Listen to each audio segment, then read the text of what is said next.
to Storytime with Judy. Our book today is Three Hens and a Peacock by Lester L. Lamanick and illustrated by Henry Cole.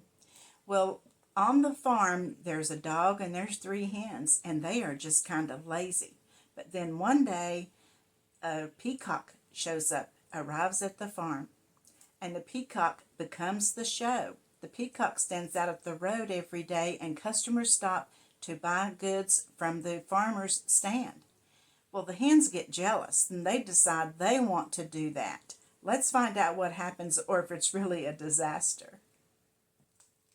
Things were quiet on Tucker's farm. The cows chewed their cud, the hens clucked and pecked and laid their eggs, the old hound stretched out on the porch watching and listening. Once in a while someone would stop to buy tomatoes or corn, perhaps a quart of milk. Nothing unusual happened there until that peacock showed up.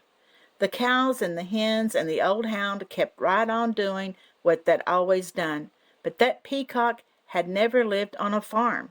He had no idea what to do. So he spread his fancy feathers and set to shrieking. Eventually the peacock wandered down to the road. When cars whizzed by, he shook his feathers and cried out in his loudest voice. Of course, folks stopped for a closer look. Day after day, more folks stopped to admire the peacock, and they all bought tomatoes and corn, eggs and milk. Business on the Tuckers' farm was booming. Everyone seemed happy to have visitors stop by. But trouble was brewing in the hen house. The hens were squawking and clucking and flapping their wings. We do all the work around here. I'd like to see that peacock lay one single egg. Exactly. It just struts around screaming. I suppose fancy feathers are more important than laying eggs. That lazy peacock gets all the attention and we do all the work. And look, the peacock hears them talking.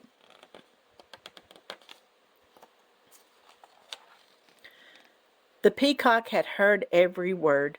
For days he moped about, moaning and groaning. I wish I could be more useful around here. Humph, clucked one hen. The others ruffled their feathers. The old hound stretched slowly and raised his head. Why not let the peacock stay here to be useful while you hens take the glamorous job down by the road? The three hens began clucking to one another. What a wonderful plan! Yes, it's a fabulous plan. Oh, ladies, we simply must fancy up our feathers tonight, and nothing but our brightest beads, bangles, and bows. We'll stop traffic for sure.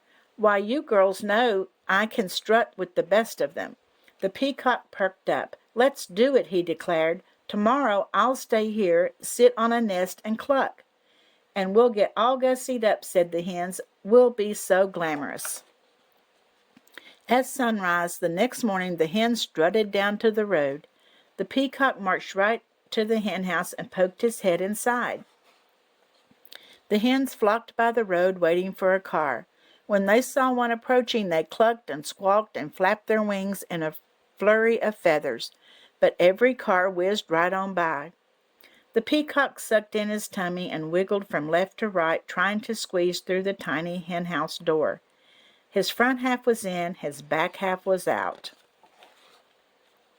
Down by the road, those hens tried every chicken trick they knew. Still, no cars stopped. Finally, the peacock made it into the hen house. He held his breath and pushed with all his might, but no matter how hard he tried, he could not lay a single egg, not one. The old hound stretched out on the porch watching and listening. What's that peacock doing in the hen house? Said Farmer Tucker. Who knows? Said Mrs. Tucker. And what are those hens doing down by the road? Not one of them is up here laying eggs. Well, the way things are going, we aren't likely to have anyone buying eggs today, said Farmer Tucker. We need that peacock down there stopping cars. When the peacock heard that, he smiled the biggest smile you ever saw on a bird's beak. I am helping, he thought. He squirmed back and forth until he popped out of the old cramped hen house. Then he trotted off to find the hens.